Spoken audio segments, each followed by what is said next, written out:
We'll get started in just 1 minute with Dr. Peter Levine. In the meantime, I recommend just having a pen and paper.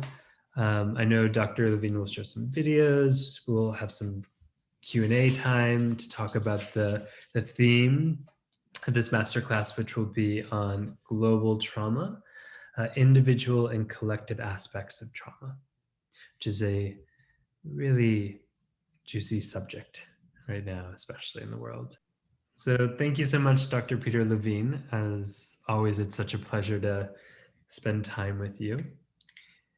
And I'm really excited about this particular topic of us getting to connect around the idea of the interplay between individual and collective trauma. And I know we've talked a little bit before, and the focus often or sometimes can really about the individual healing process, and especially in somatics, where we're really focusing on this unwinding, healing, metabolizing process of trauma, and to begin to expand the viewpoint and also be engaging with and talking about collective trauma, cultural trauma, sort of the interface between the individual body and the global body.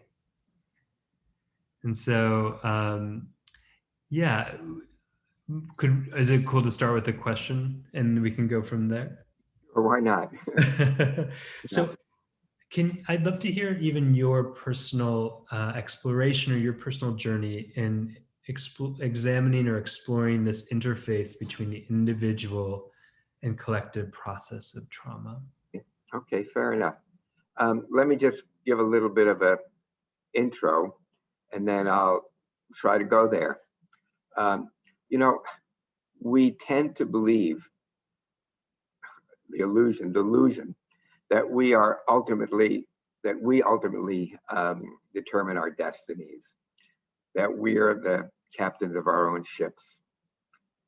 However, in working in this area for 45 years, it became claimed that this is really an illusion. That we discover that seemingly independent choice, we believe these are independent choices that we make. They're really built on this shaky foundation, or sometimes a solid foundation from ancestral influences. And so when I started working with people in the 60s and then into the early 70s, I was observing how many symptoms that people had seemed to be related to different trauma that they had in their life. And so I guess in a way I was taking this sort of neo-Freudian view of we're the product of our childhoods, how our parents treated us, the traumas we experienced with them, so forth. That gave rise to who we were as children and as adults. So that illusion didn't last very, very long. And I remember working this when I really started to develop somatic experiencing in the early 70s. I had a number of clients who reported while we were doing this body focused work, reported smelling burnt flesh. And a number of these people were vegetarians, so that really didn't make a lot of sense. And as I came across more and more of this, I started to question them and ask them about their background and ask them about their parents and about their parents' parents. And what became pretty clear is that a number of them had parents or grandparents that were in the Holocaust, and that somehow they were smelling the burning flesh. And I think, how could that be? I mean, something like that seems pretty remote, but it's not. what I and when I actually wouldn't write about this because I thought, that I would really be dismissed as being, as being not somebody serious and not developing a serious body of work. So I just let it go. Then, not so long ago, that we're talking about 40 years ago, so maybe about 5 or even 10 years ago, I came across this very interesting experiment where they exposed mice to the scent of cherry blossom, which we can assume is at least certainly not noxic, maybe even pleasant, certainly pleasant to us. And the mice smelled around and they didn't have a very strong reaction, at least that we could notice, that the experimenter could notice. Then they paired it with a shock. So they exposed the mouse to the smell, then gave them the shock. So after doing that for a couple of weeks, when they would expose the mice just to the smell, the mice would tremble and freeze and defecate. In other words, well, this is a simple conditioned response.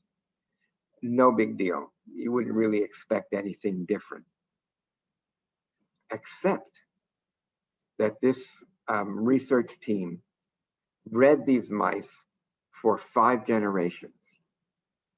And then when the great grandchildren of the mice that were exposed were then exposed to the scent of cherry blossom, they froze and trembled and defecated, in many cases even more than their great grandparents did. So here, when I read this, I just like, okay, I'm not crazy. I mean, this really puts some of the pieces together.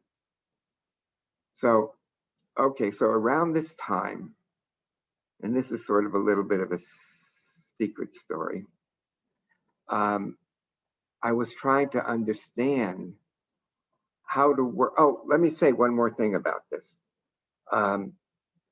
One of the things that I came across not unrecently is that in Germany, people who were living within a close proximity of one of the death camps, they tended to be much more right-wing. And a very similar thing in the United States, that people who lived near where the slave ships came in and where the slave auctions were occurring also tended to be highly prejudiced. So it's not only people transmission, but it's place transmission. So these parts are starting to add up, really starting to add up. So again, in mid-1970s, I was trying to make sense of this phenomenon and how to work with it with people, because they were experiencing this trauma as though it were happening to them. And during that time, I can say I had a dream, but it was more than a dream. When I would finish my work, my graduate work, my doctoral dissertation in Berkeley, and developing SE, I would go to my favorite restaurant on San Paulo Avenue. It's called the Beggar's Banquet. I was always greeted warmly by the waitresses that worked there. And I usually started my meal with some warm soup and crispy baguettes, crispy French bread. And I was a very frequent patron at the restaurant. As I said, they were, very warm, very friendly. So one day I'm sitting at this table, like the table that's in front of me, a little bit bigger, not much. And I see a shadow. And I look up, and there's this old man with uncurly hair wearing an oversized crumpled jacket that dwarfed his slight frame. And I looked at the man and I realized that it was Albert Einstein. And so began a dialogues that lasted at least a couple of years, where we would meet and I would ask him questions, and then he would ask me questions about my questions in a kind of a Socratic way. And so one evening, I puzzled over the work that I was discovering of people who had trauma that came from didn't seem to come from their life. And he looked at me and he kind of motioned me to follow him. And so I did. I followed him to a little pond. And then he took a meter stick, a yardstick, and he put a whole bunch of pebbles on the yardstick and held it in front of him and then twisted it. And at that moment, all of these little rocks fell at the same time, and they would ripple out in waves. And so I was very impacted by this image. I was sitting there, I guess almost hypnotically, looking at these. And then he said, "Now look what happens." And he took his finger and he put it right where two waves were crossing. And then you could see that the wave got stuck there. It didn't propagate out. So there was a distortion in the wave front, and that continued out. And then there were several of these, and then you could see there was a whole energy pattern. And this is really important to understand, an energy pattern where the wave front somehow became fixated. And he called these, I'm not sure exactly why he called them ego points, but he did. But it was clear to me that if these get stuck, that everything after that, that trauma gets passed on in a way. Not necessarily as a specific trauma, but as this energetic formation. And then I sat with him in quiet.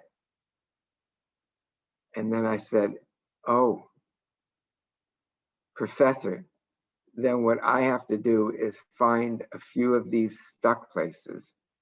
I call them fixations. And then remove them so that the wave front could continue unimpeded."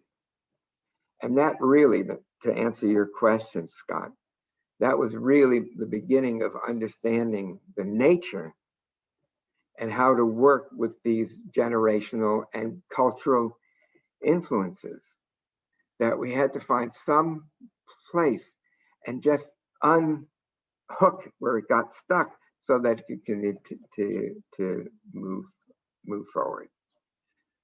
So also when I was writing Waking the Tiger, I started writing that in '92. I was working with this one woman, and oh God, let me try to remember this. I think she had been in an airplane crash. And it turns out when I was working with her that her father and brother were in an airplane crash. And the crash that happened when she was in the plane, that went into a tree. People were hurt, but not very seriously, remarkably. And right in that same area is where her brother and her father also had an emergency landing in an airplane crash. So things, again, you talk about what they call that spooky in quantum physics, spooky at a distance. That's what really I was coming to, spooky at a distance. And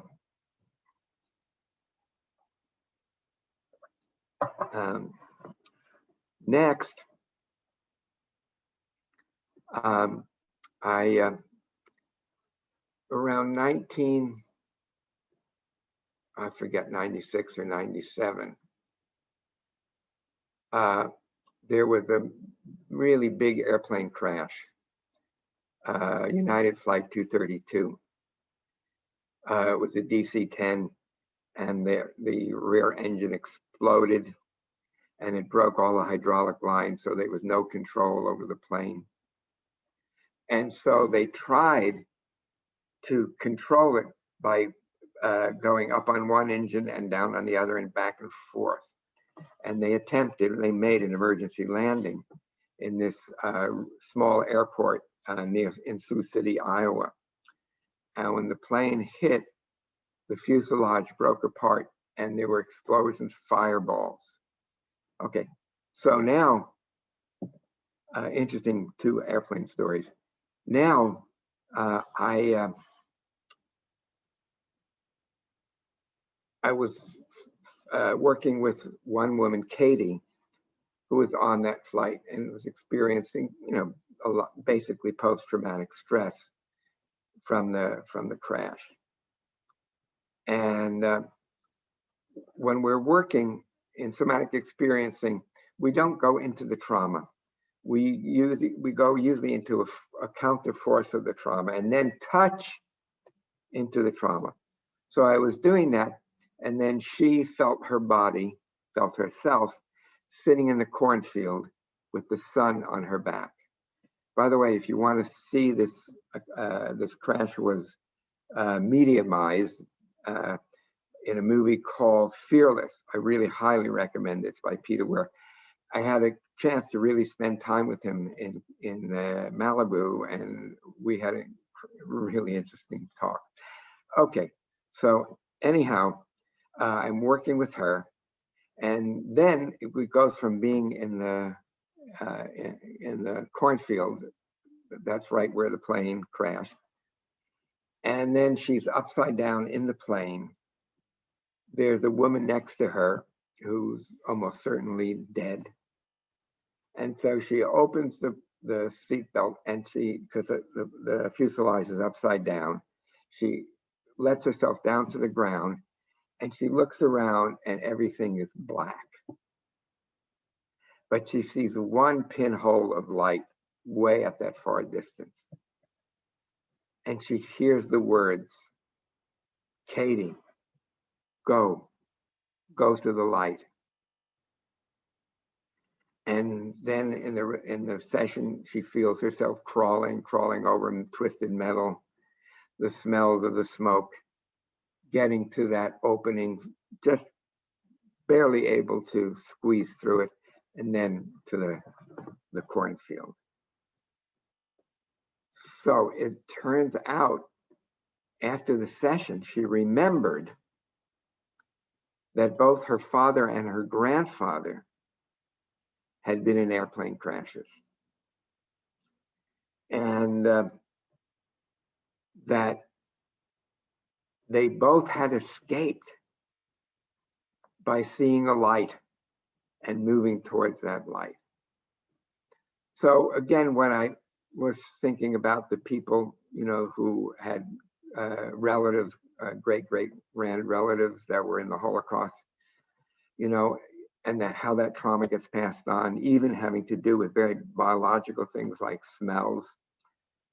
But then, I consider myself a semi biologist. What if something like this is passed from generation to generation? It's not just that it's to make people become more traumatized. There must be a evolutionary value for that. And as I thought about that, I realized that that was exactly what happened with Katie. That what she heard was survival-based information. Survival-based information. So,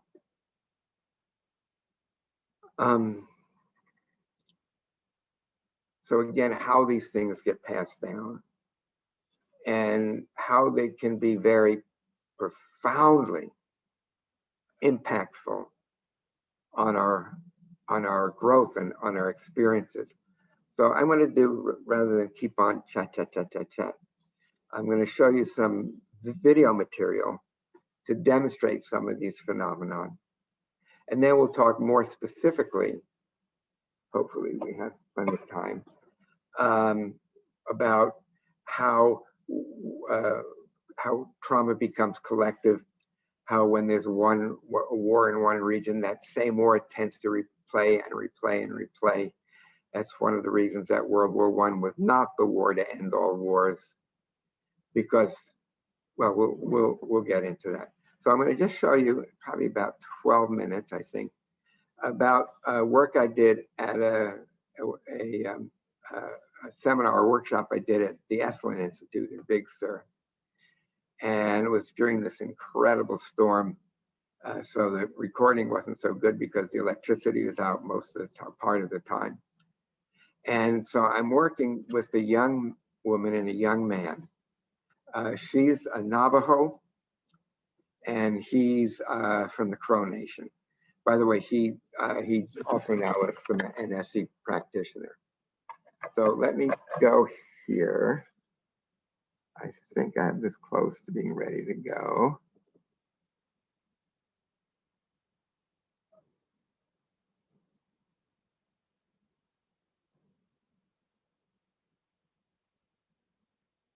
Okay, now what I'm going to do, I'm going to go like this, and I'm going to go back to Zoom.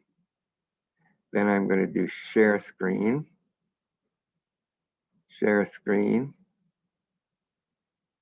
sound, and share.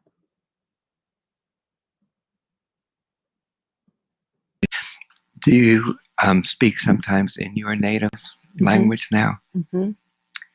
By the way, the reason I'm asking her is because one of the things that happened with the children of Indigenous First Nations people is they put them in these schools and forbade them to speak their own language.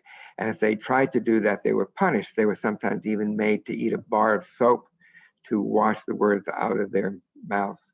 It was really horrible. And this has happened throughout North America, including Canada, into the US Southwest.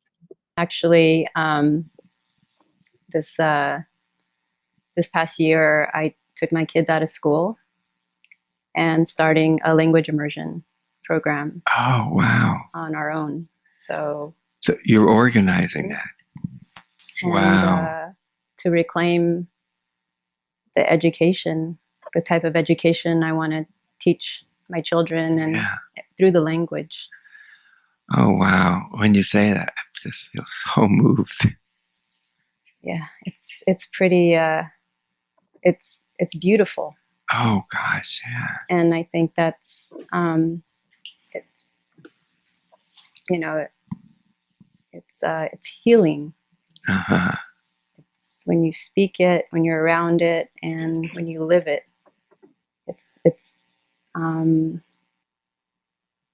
Everything is so holistic.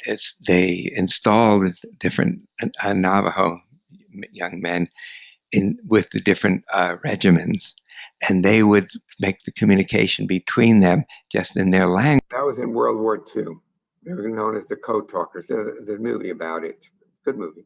Language, but it was so complex that the Germans couldn't get through it at all. And it's really an indication that without the Code Talkers, the war might have gone in the other way. So this is incredible. Again, a story that's a language that has such nuance and complexity. And to say you can't do that anymore. She had no control. At that time, that was the only way. That was just a given that children have to go to school, and they wouldn't see their parents or their land for long extended times. But it's horrible. Can you imagine speaking English being sent away to some place and totally forced to speak another language as a child, forced to conform to a religion, forced to act a certain way. Were you also in the schools, or? My uncle was actually taken from the family, my mother's brother, and then sent to, must have been over 500 miles to another state. They knew what was right. And there were, besides the Navajo Crow talkers, there were a few other tribes, and Crow was one of them. It's not widely, but we had code talkers in World War II as well, and their distant relatives. And I got to go to an honoring ceremony at Congress in 2014, I think. And all the code talkers had passed, but they gave the medal to the families to finally thank them. And it was 70 years after the fact. Oh, gosh. And my grandfather. By the way, he was the head of Indian affairs, I think, during the Obama administration. Very, very bright person. Now a therapist, and also an attorney, I believe. Served in World War II for the U.S. and was stationed in New Guinea. So it was very personal, and he helped raise me. Wow. Oh. Maybe just let's be with our sensations and feelings for a little bit here.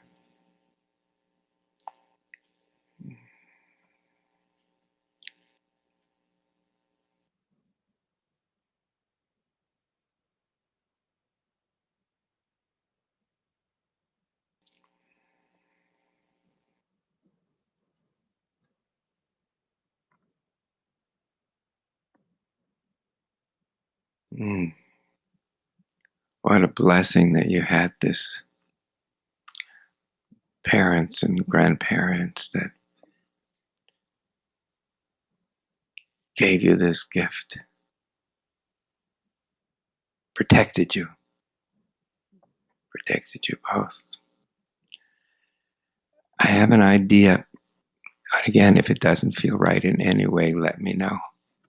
Because I'm thinking about these relatives, these ancestors, and how they live in you. And maybe to just be able to put them out in space a little bit might be helpful. So the idea here, I'm just kind of borrowing this. I won't be doing it the way they do it, but just borrowing the idea of putting those family members, those ancestors out in a position in the room. So in other words, to just pick somebody who might be representing your mother, your father, grandfather, and then just have them come up and just be there to represent their presence, their essence. And that's your crow forever. Oh. So maybe just saying those words. You're good. You're good. You're okay. I'm going to protect you. I'm going to protect you. And you crow forever. And you crow forever. And you hold in your heart the wisdom of the crow.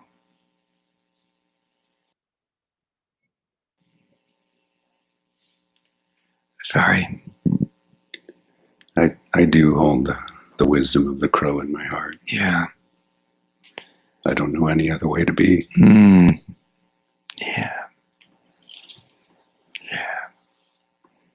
I'm thinking of you. At this time, I want you to support me and guide me. And it's giving thanks for where I'm at and giving thanks to continue on. If there's any song that you would like to sing to grandfather.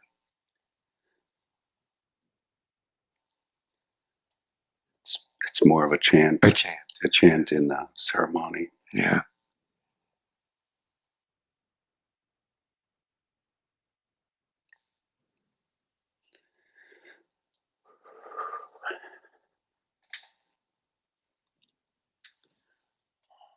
Shodaji, Shodaji. I put my foot near you. Yeah. And can grandfather touch you? Yeah. Yeah. Beloved, Hogashila. Belasai Chishio Kodesh. Shodaji, Shodaji. Aho Akbanadia. Aho Akbanadia.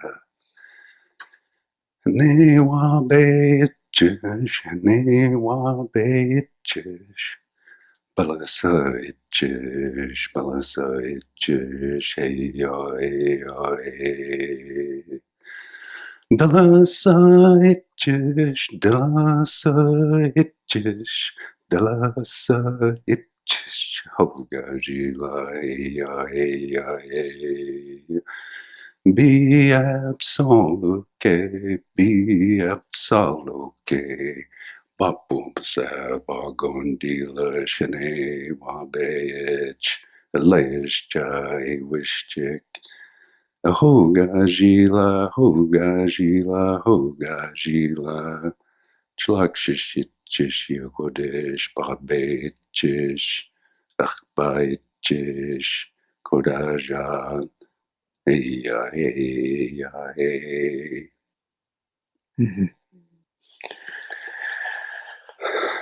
Translation is hello, hello, Creator.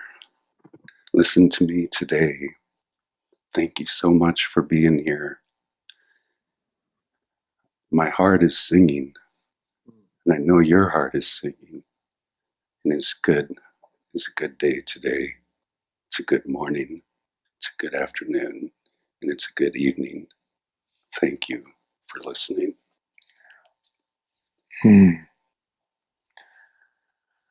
Oh, yeah.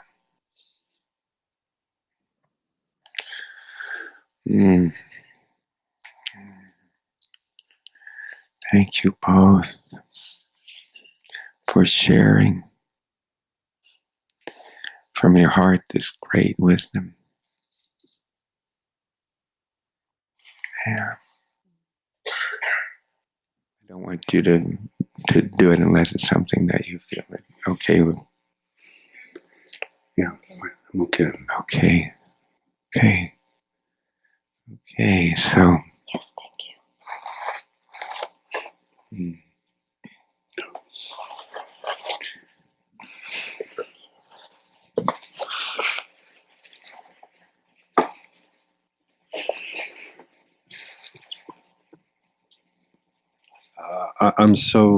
I'm stirred. And this is just people just starting to share a little bit. So let me close this. Very good. And stop share.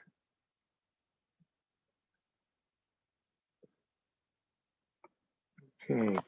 So let's just all of us take just a few moments just to be with our sensations and feelings and whatever seems to move through us from places which we maybe don't really even know, but that somehow exist in this energy field that surrounds our bodies, which is embedded within a larger energy field, which is embedded in this infinite energy field. Sensing that field, that energy and information field, Akashic field.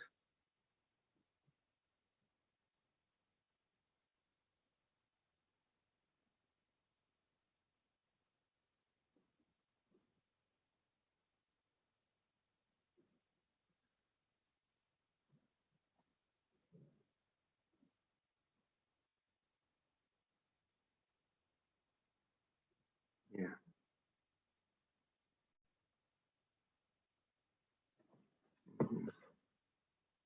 Okay. Maybe let's just do this little exercise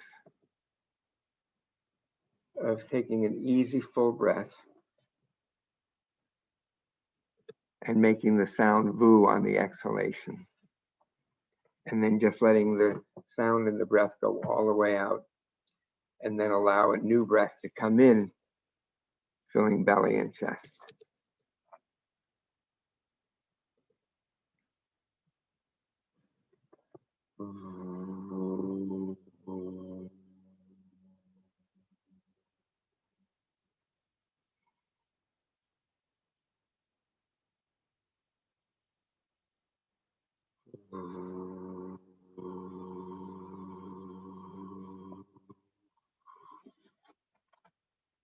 Hey, so how are y'all doing? Yeah. Okay. So I was teaching this class in Jerusalem, in Israel, in Jerusalem. And at the time, it was many years ago. That was before the last Intifada. And so we were able to bring together a group of both Israeli and Palestinian mental health workers, therapists.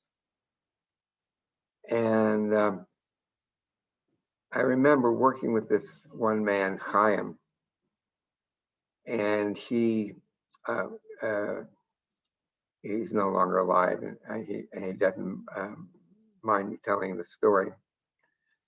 And somebody asked the question, you know, Dr. Levine, if you don't know what the trauma is that the person has, are you able to work with it? And I said, well, actually, really, that's what I'm doing really almost all the time, because I'm not interested even in having the person remember, and what does remember even mean? And I said a little bit about procedural memories, so-called body memories. I said, all I need is a haunting or a symptom that the person has. Just one or both of those, and we can go for there.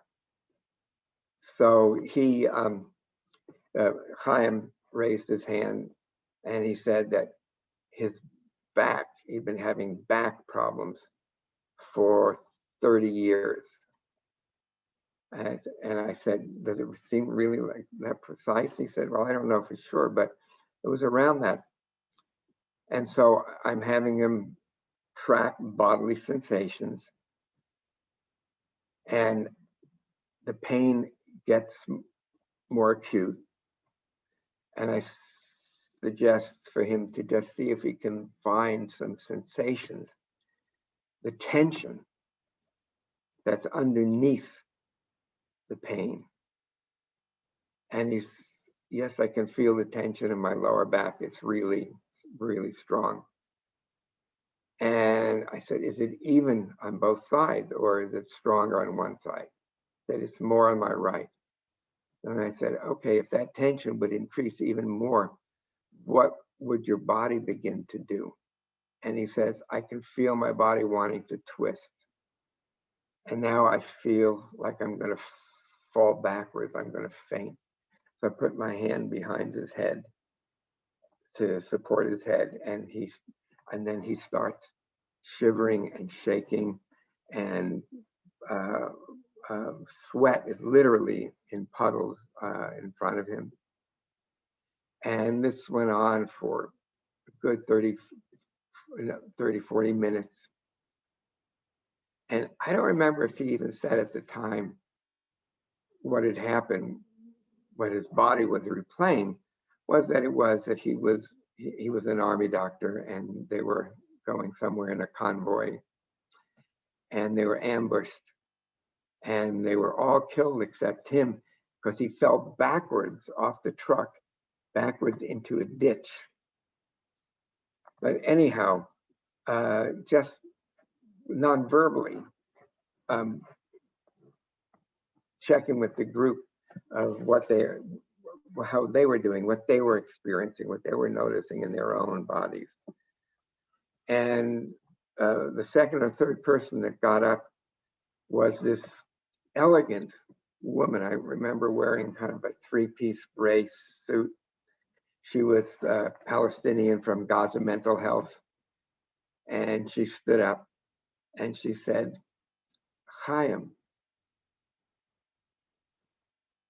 when you got up to work with Dr. Levine, I was praying that something terrible would happen to you, that you would become re-traumatized.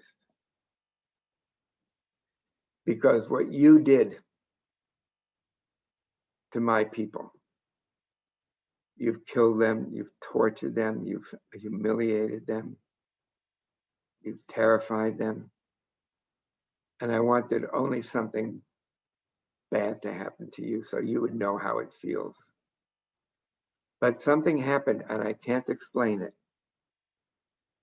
All of a sudden, I could feel something in my own body. And I could feel something here in my chest and my heart. And I realized, Chaim, until we find peace within ourselves, we will never find peace with each other.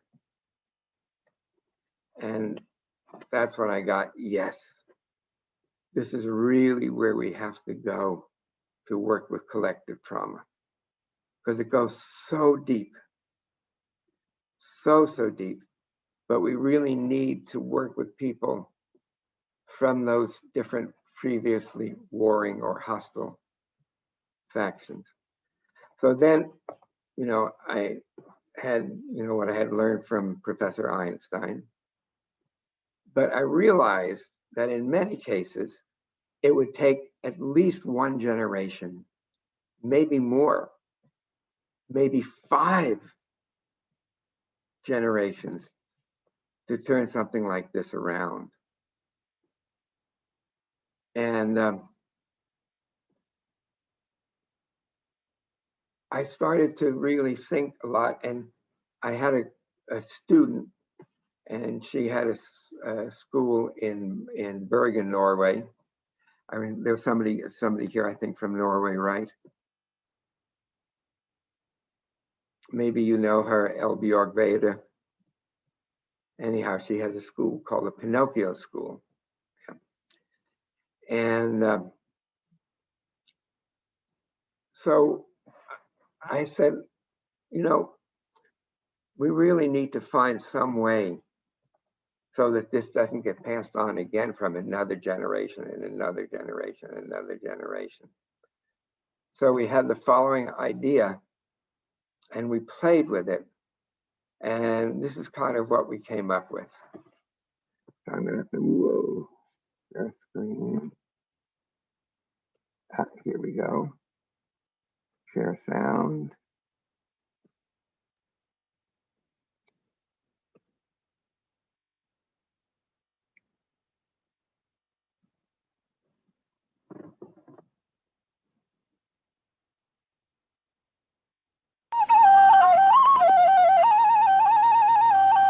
The heart of the Amazon basin, about as remote as you can get from so-called civilization.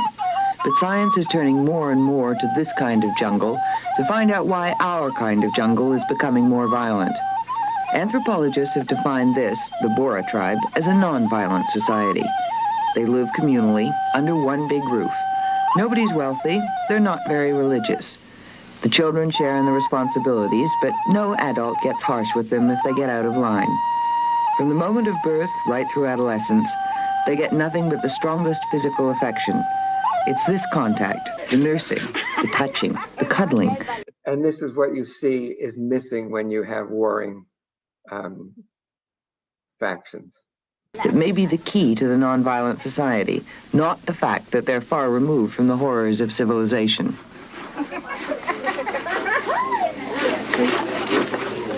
Psychologists like Dr. James Prescott look to our childhood for clues, to the amount of loving that we got from our parents.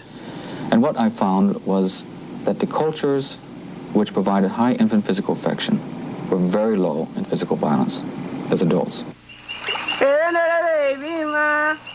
Dr. Prescott looked at 49 primitive cultures and found that by far the majority were peaceful. He found they treated their children with affectionate tolerance, the same tolerance they showed to adult sexuality. It was a different story in the tribes that were notoriously ferocious. They either treated their kids harshly or their adults because of repressive sexual taboos. Prescott set out to prove the inverse relationship of violence and affection by studying what happens to monkeys who don't get any mothering.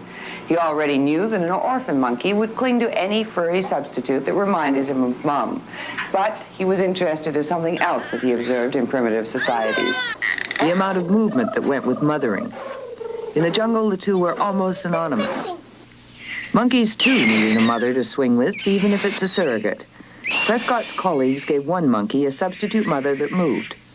The other had a surrogate, too, but it was stationary. The first monkey developed normally. He enjoyed being picked up and caressed. The one with the stationary surrogate didn't. He was withdrawn, would cling to his furry surrogate in fear, and if someone reached to pick him up, his little body went rigid with resistance. When he was put back in his cage, he went into neurotic rocking behavior. What do these experiments tell us? A lot about the craving for physical contact. These children have spent all their lives in institutions where the nursing staff didn't have the time to pick them up very often. Their rocking motion is typical, and the longer they're neglected, the more their behavior pattern begins to resemble the monkeys.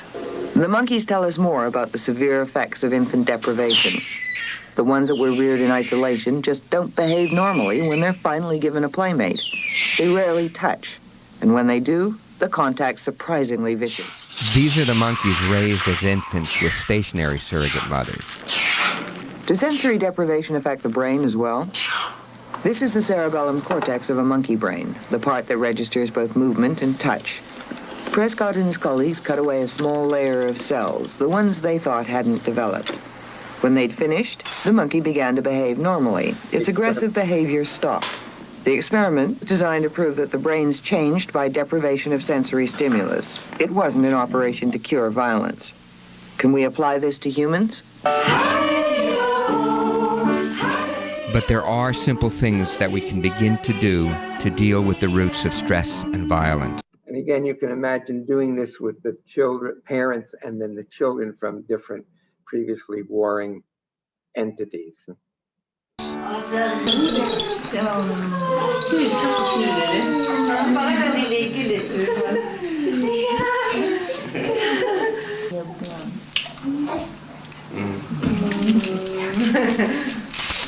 These are all Norwegian kids.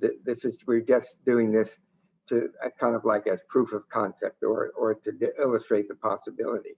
But these are not children from previous warring entities.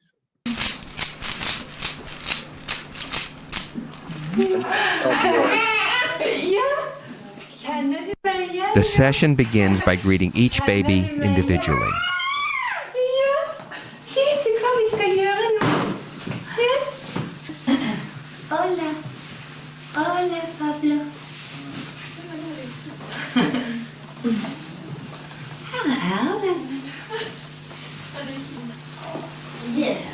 Ska vi snacka lite där?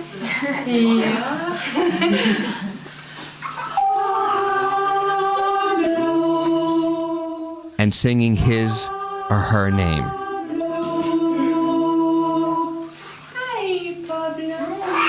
Again, imagine these as parents from previous strifed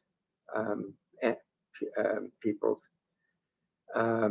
When the children connect, it's really hard for the adults to not connect through the children with each other.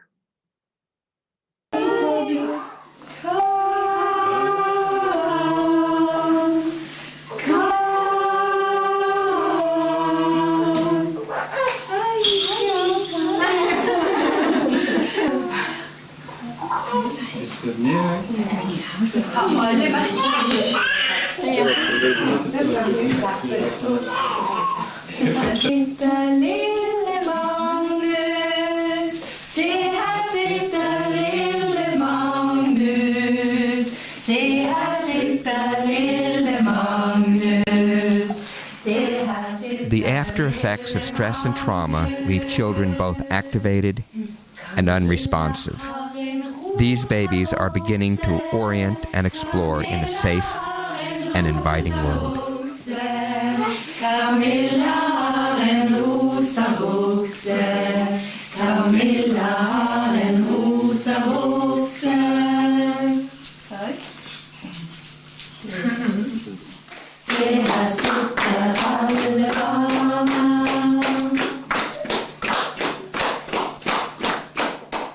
Bonds begin to form in this field of innocence and rhythmic play.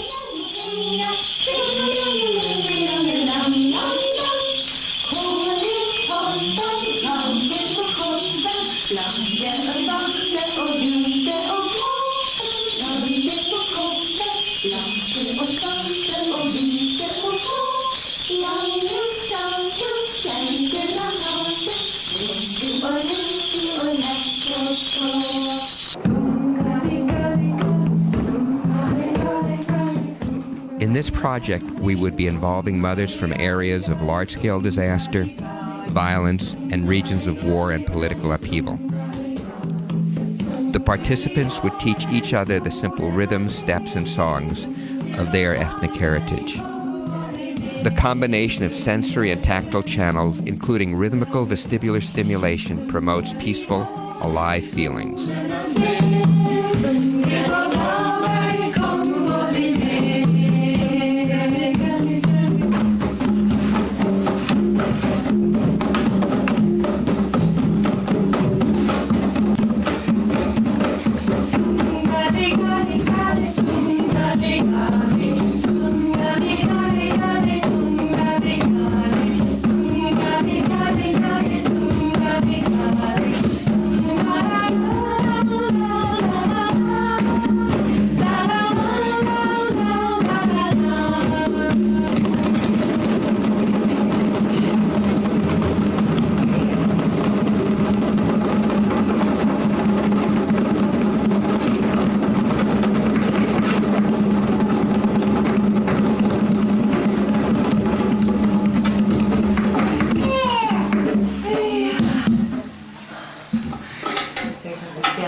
Pablo. There, the hand over the belly. You know, when we're doing that little exercise with the VU, it was connecting to our guts, because that's really the part where our deepest self resides. And this is the I am I recognition. Pablo's hands touch to his visceral, nascent self.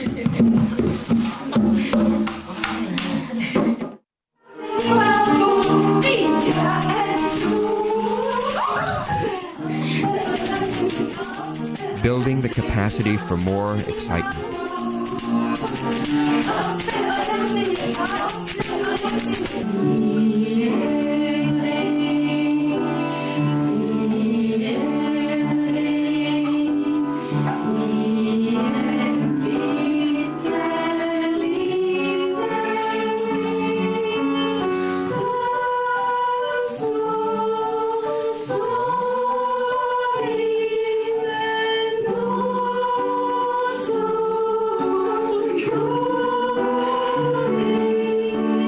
The session comes to an end as babies and mothers consolidate their feelings of pleasure and connection.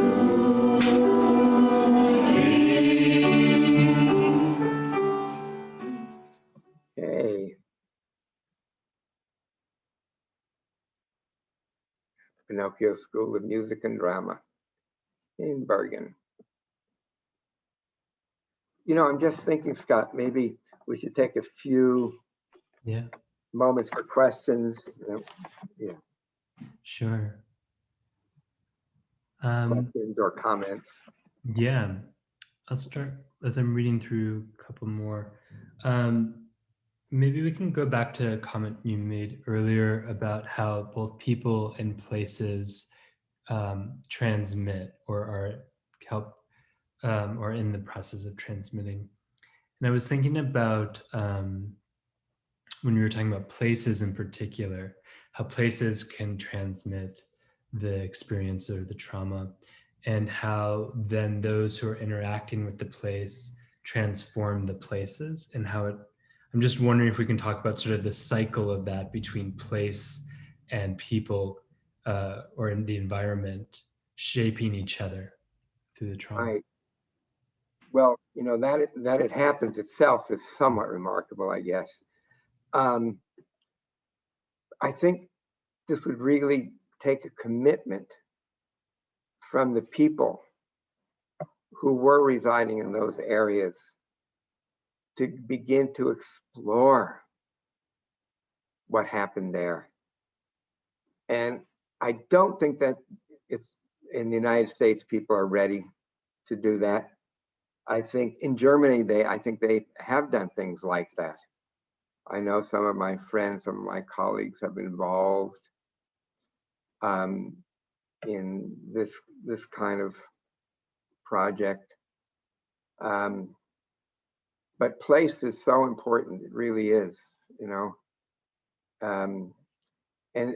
when we uncover one stone and then another and another, we see, the way it traces back. As I recall, I think my friend Anglin told me this. There was one of the earlier mass shootings outside of in the area surrounding Denver, and that was one of the first mass shootings. And of course, there were many, many after that, many after that. And that was an area where they built these missiles that were used to kill lots of people, right in that very same area. You can say, well, I mean, that could be a coincidence. Well, it definitely is a coincidence. But again, is there something there that's synchronous that goes beyond, just logical, linear thought? And I believe there is. I mean, working in this field for these many years, I just see evidence of this over and over and over. And again, using Einstein's model of the wave fronts, finding that place, maybe that one child, connecting rhythmically to another child, and then the parents from those children connecting. That whole wave front then begins to normalize and flow out in a coherent set of waves. Tesla, Nikola Tesla, he wrote, if you want to find the secrets of the universe, think in terms of energy, frequency, and vibration. And I would add information, because these fields are energy fields, but they're also informational fields. And I think maybe the next really important area for discovery are these energy fields, and how we live in them, and how we are playing out, we are acting out that what was in the energy fields, and how we can begin to open that wave front, and then again find more coherence in the world, more peace in the world.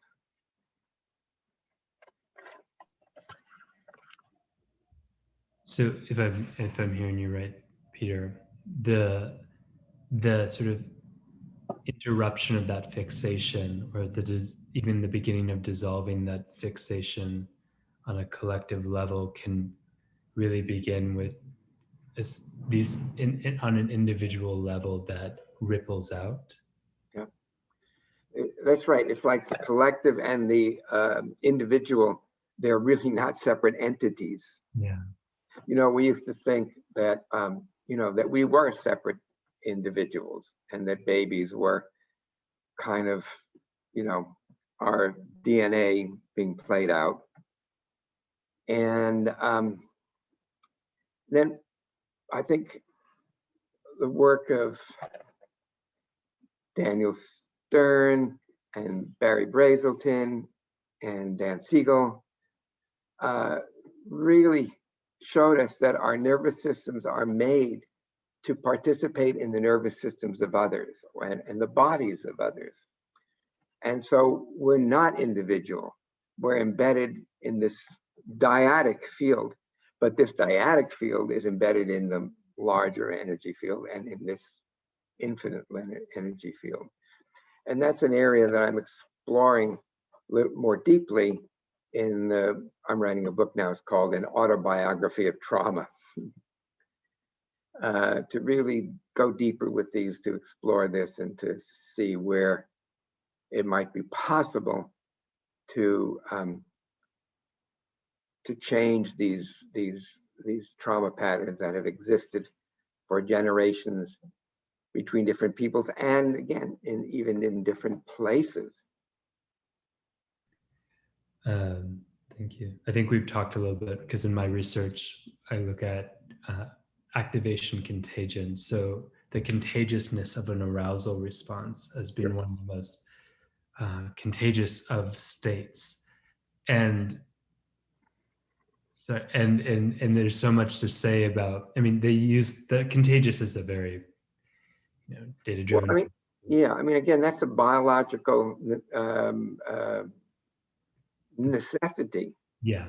Yes. So if you see, for example, a group of deer grazing in an uplands meadow, yeah, and then all of a sudden there's a few molecules of a novel scent, yeah, and one of the deer picks it up. yeah. Then within a second, all of the members are on high alert.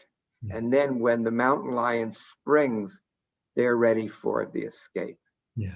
So this is absolutely, and the problem, of course, is again, when we have fear and rage, that will again be a contagion effect to those around us, not just the individuals, not just families or the groups, but the entire communities and even nation states.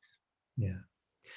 I think it's, because there's so much data on that, and it's interesting that there's less data on the opposite, which is what is the contagion response of healing. Yes, exactly. How that moves out in space and time. Absolutely, healing. And again, it's like, those, like the Chaim and that woman from Gaza Mental Health. Yeah. When we are able to find peace in ourselves, so that's the contagion then, is peace. Yeah. That's when things will change. Yeah. Absolutely. No, you're right on that, Scott. Yeah. There's quite a few questions as I'm collating them. And I'm going to combine two questions that have come up several times. And let me just find them again.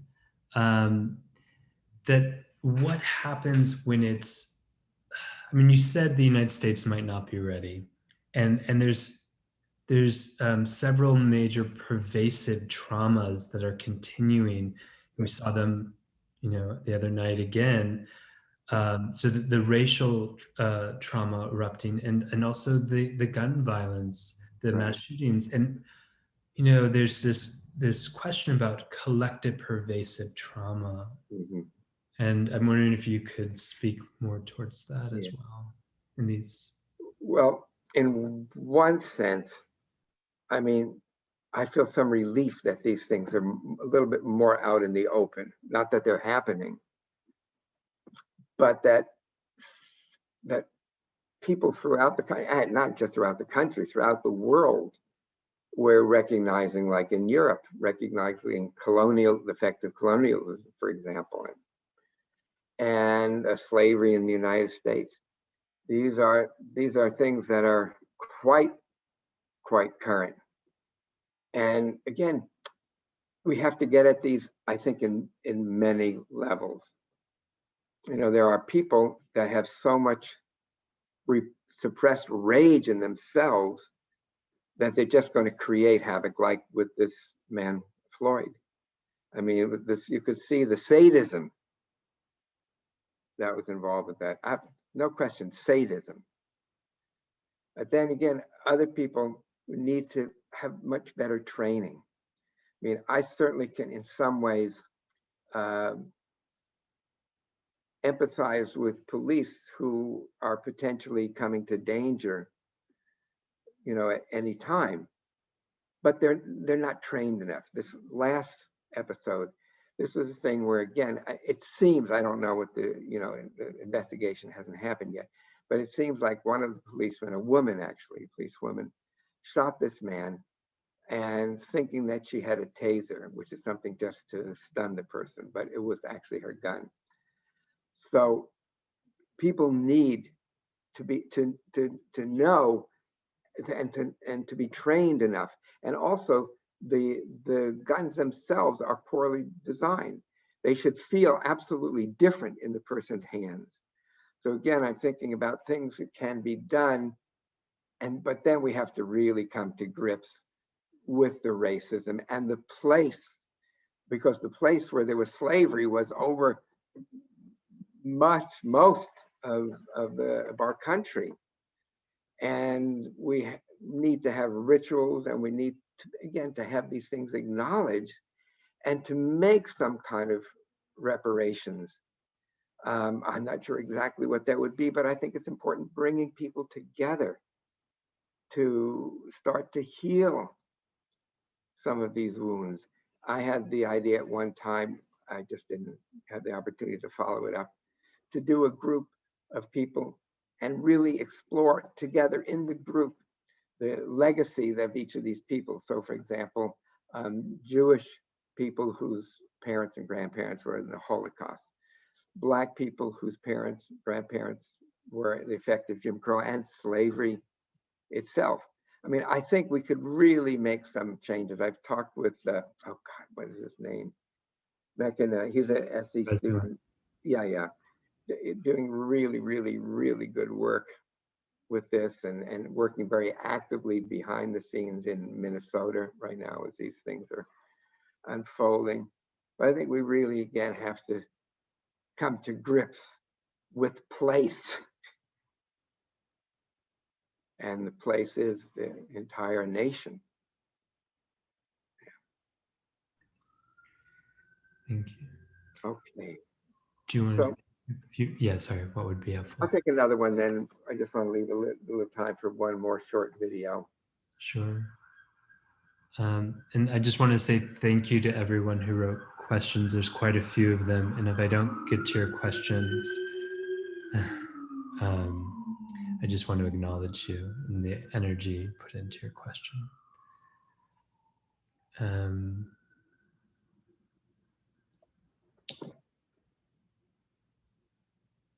There was a question about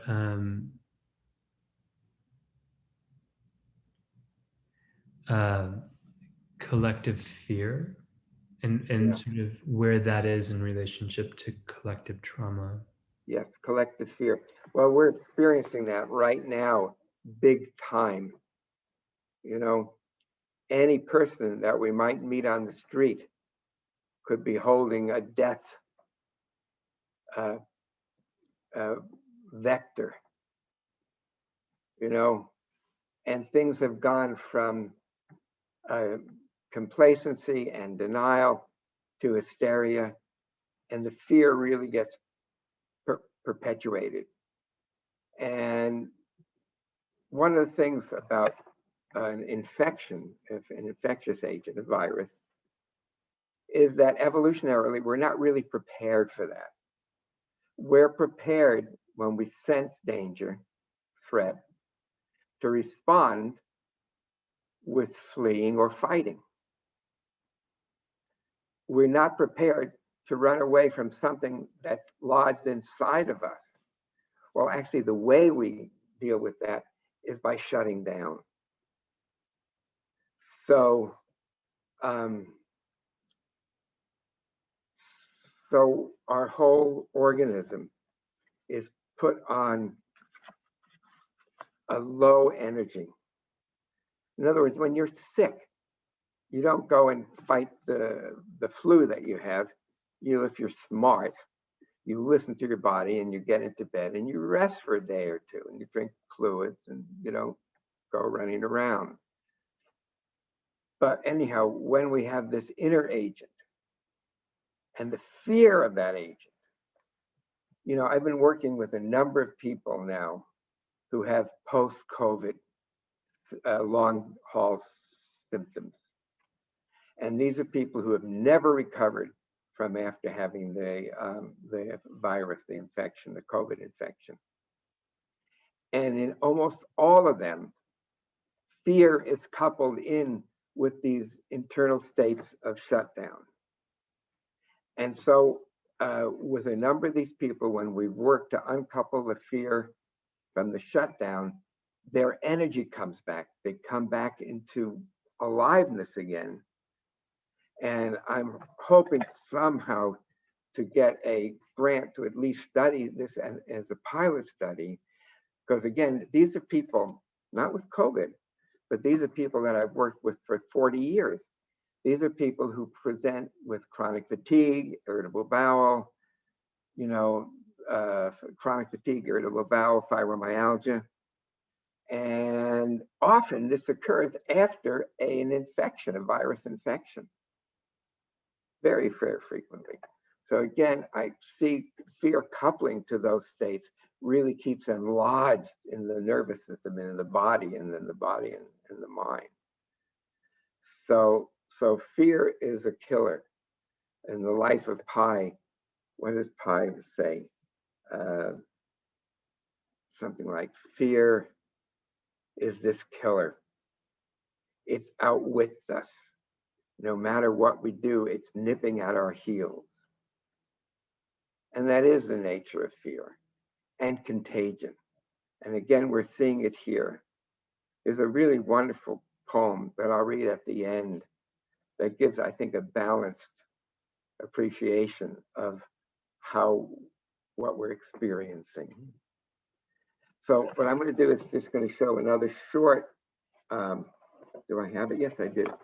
Another short video. Share screen. I hope I did this. No, I didn't do it. I did not do it. So, no.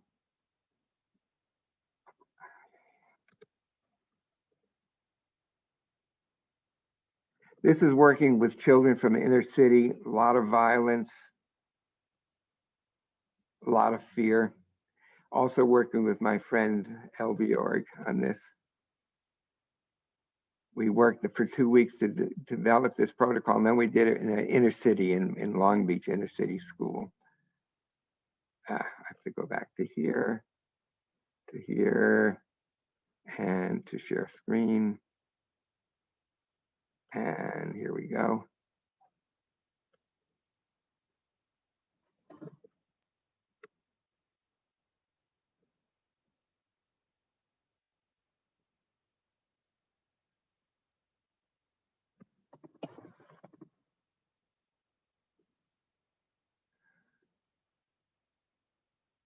Tori with a T?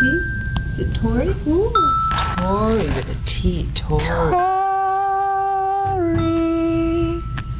That's you. Hi, Tori.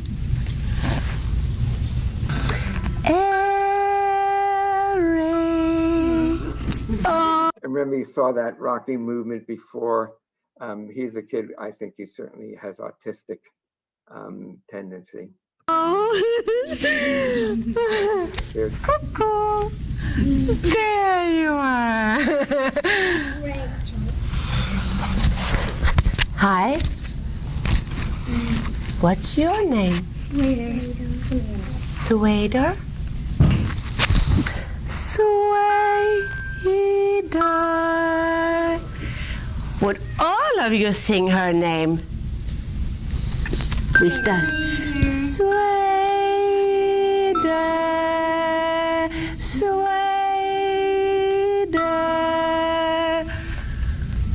Wasn't that great? Yeah. Talia. Talia. Talia.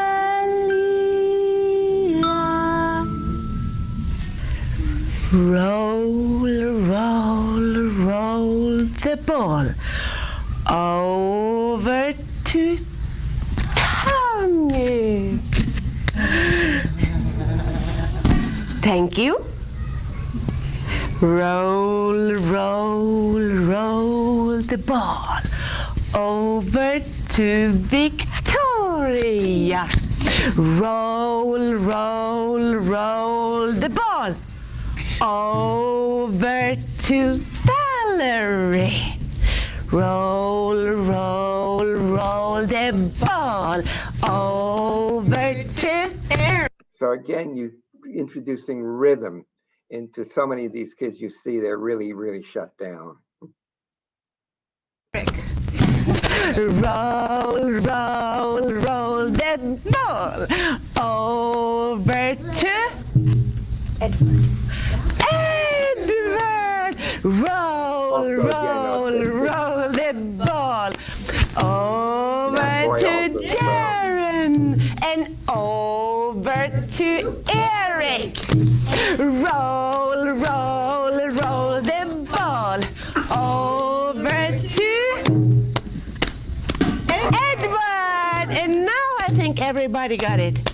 Roll, roll, roll the ball over to Maggie.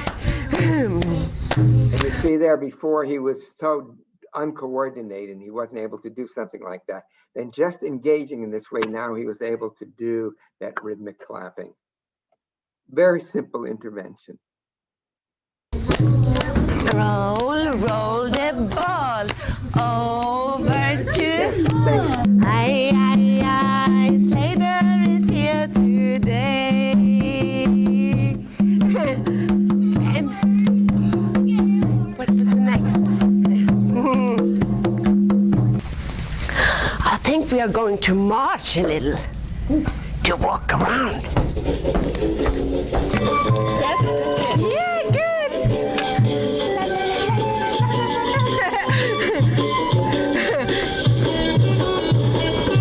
Very good.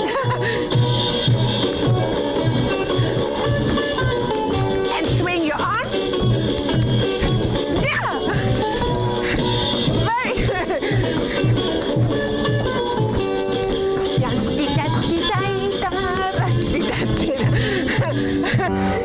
Come everybody do the jumping. Hop, hop, hop. Come everybody do the jumping. Hop, hop. La la la la la. Hey. La la la la la la la. Good. Oh, come everybody do the jumping. Come everybody do the jumping. Now is working with fear, but fear, excitement, boundary.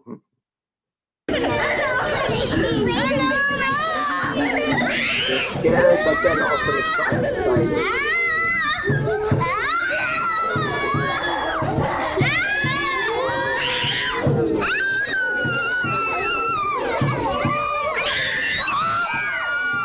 What are you doing? Can't you behave?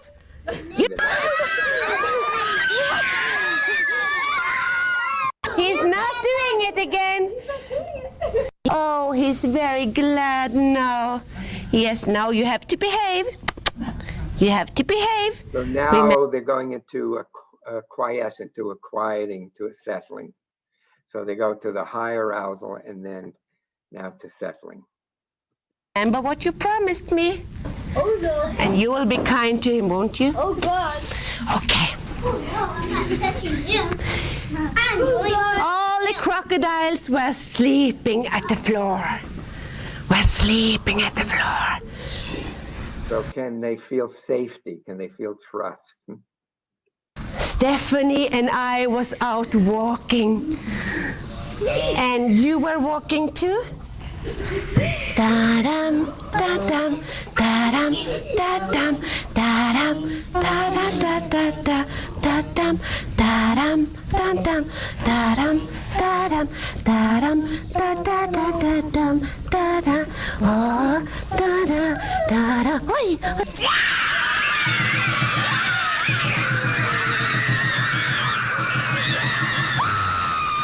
That's a little overdone there, but.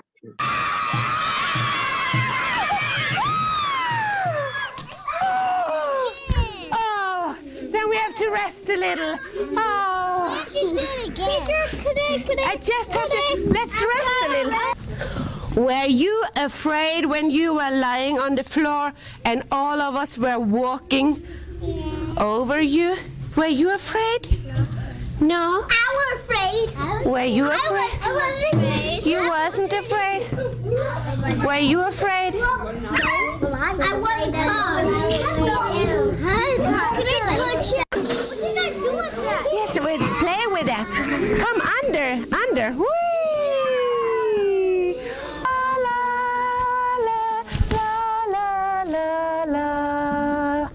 So here she really is the archetype of the good mother, the giving mother.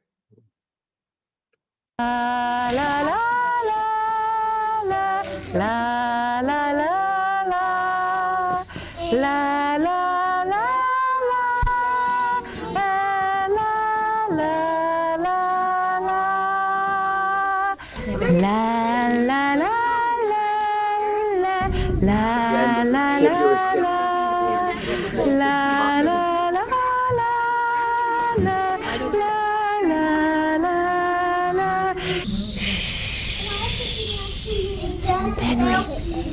Open up.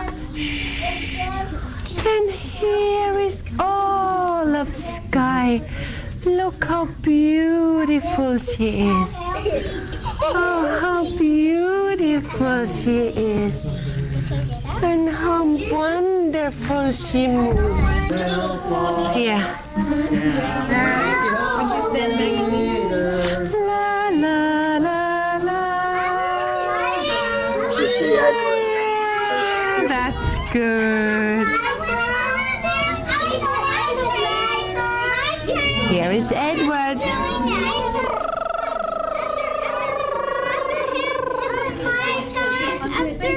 And here we go with Edward.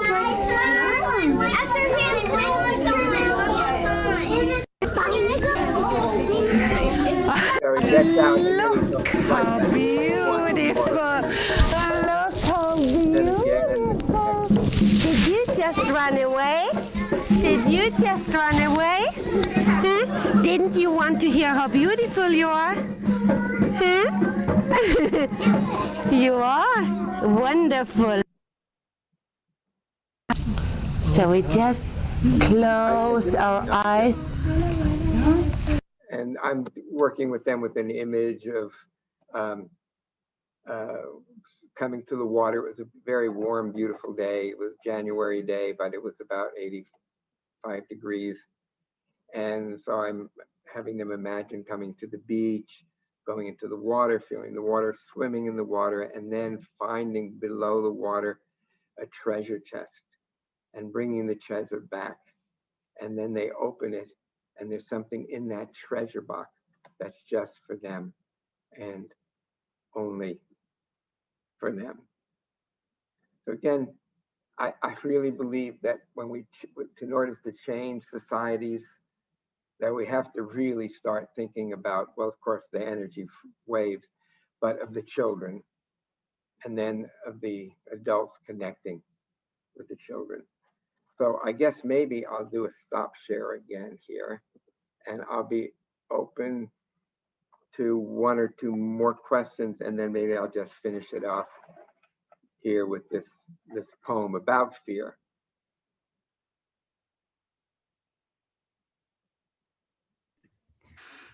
Thank you, Peter. I'm just going back through the questions now.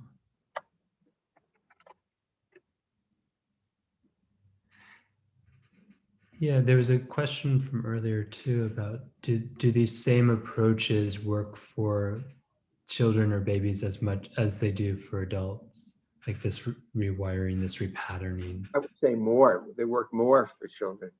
You know, I think I might have demonstrated on one of your other webinars, working with young children and even babies, toddlers.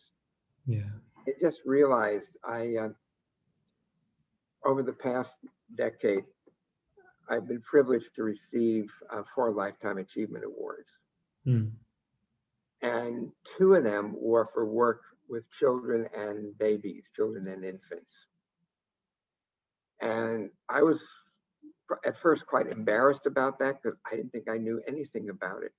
But I realized that I actually did know, not only know a lot about it, but that's really where we have to make for a new future, a future that's different than the past. Really has to largely involve children, babies, infants, and children.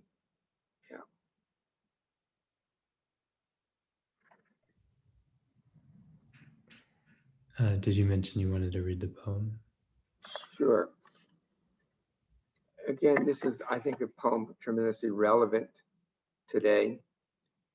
And it's by a Franciscan monk. I think he's an Irish monk. And my friends from Switzerland sent this to me. The poem is called Lockdown. Yes, there is fear. Yes, there is isolation. Yes, there is panic buying, like toilet paper. Yes, there is sickness. Yes, there is even death.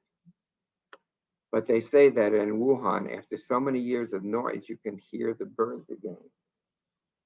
They say that after just a few weeks of quiet, the sky is no longer thick with fumes, but blue and gray and clear.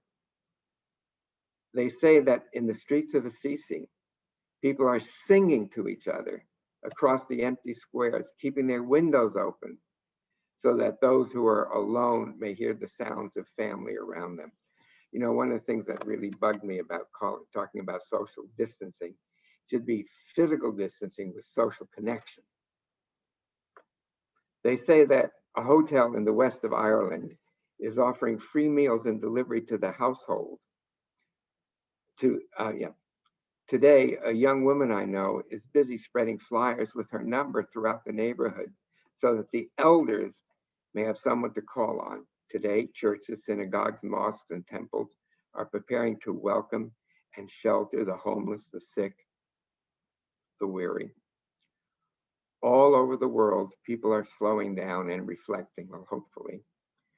All over the world, people are looking at their neighbors in a new way, hopefully. All over the world, people are waking up to a new reality.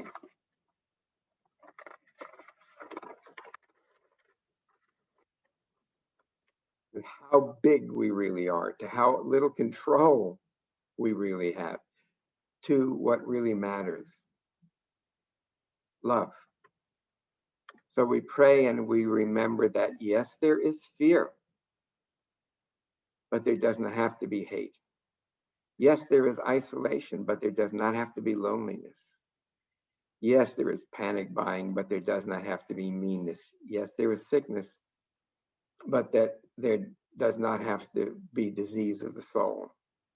Yes, there is even death, but there can always be a rebirth of love. Wake up to the choices you make as to how you live now. Today, breathe. Listen behind the factory noises of your panic. The birds are singing again. The sky is clearing. Spring is coming. And we are always encompassed by love. Open the windows of your soul. And though you may not be able to touch across the empty square, sing. And again, to understand that fear is a combined sensation. Could be a twisting of the gut, heart beating fast, could be tensing of the neck. then that's associated with thoughts and sometimes with images. And then that together creates the fear.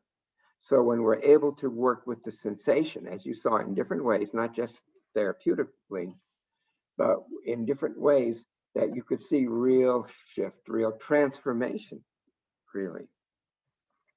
So I guess I leave you with that, with all of you who are in different parts of the world. What I often do at the end of a class like this is what we call popcorn. Just any word or a few words that fits to what you're saying. I mean, you can maybe even type it in. So I'm feeling excited, warm, bored, hopeful. I've learned something new. Whatever it is that is true for you. Can we do that, Scott? Yep, the chat box is now open for everyone to write into the group.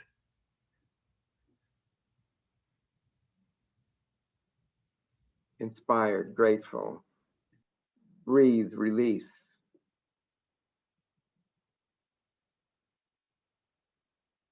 Excited, connected, opening, delicate, with feeling grandfather energy. Wow, closer to grandfather energy.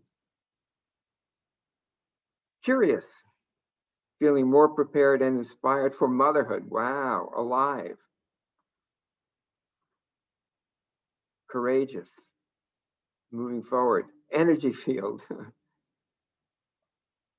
More loving towards fear. Wow. Inspired. Okay. Well, thank you all. Thank you, Scott, for setting this up and for continuing your work. Thankful. More words, more thoughts are coming. Thank you so much. Yeah. Thank Okay. you. Thank All you, right. Peter, as always. So lovely to be with you. Thank you, everyone, for coming. And we'll get to hang out with Peter more. All right. I guess we're doing something in the autumn, huh? Yes, in October, there's a workshop with Peter. All right. Well, maybe see folks there. Okay. Yeah. All right. Ciao, ciao. Bye, Peter. Take care. Yeah. Y'all